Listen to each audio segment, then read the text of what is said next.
mettrai le lien pour lequel on veut l'envoyer. Donc, allez, je vais remodifier ici, tout simplement. Mon bouton, je clique et je lui donne le lien. Alors là, je vais le modifier, mais quelque chose de très important. Et vous allez voir la différence.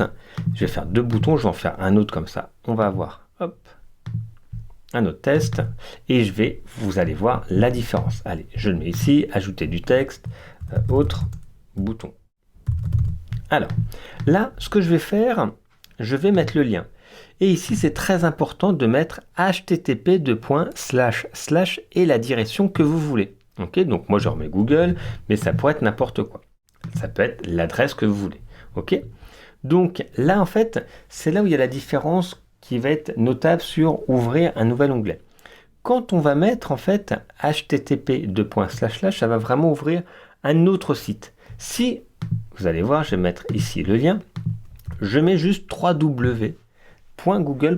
En fait, par défaut, WordPress va croire que cette adresse est à l'intérieur de votre site. C'est une autre page, c'est une extension. Donc là, si vous voulez mettre une page, il faudra mettre le nom de votre page, donc le titre qu'elle a, l'URL, ça on verra également comment faire. Mais en fait, si vous ne mettez pas les http il croit que c'est à l'intérieur, c'est un contenu de votre site. Vous allez voir la différence. Je fais prévisualiser. Donc je vais avoir mes boutons, donc c'est un peu le bazar au niveau de la page, Nous, ce qui nous intéresse, c'est le bouton. Ici, j'ai bien la possibilité, quand je clique, ça va ouvrir Google, c'est bien ce que je voulais. Je vais revenir, hop, pas en pleine page, comme ça on va voir. Et ici, je vais refaire prévisualiser.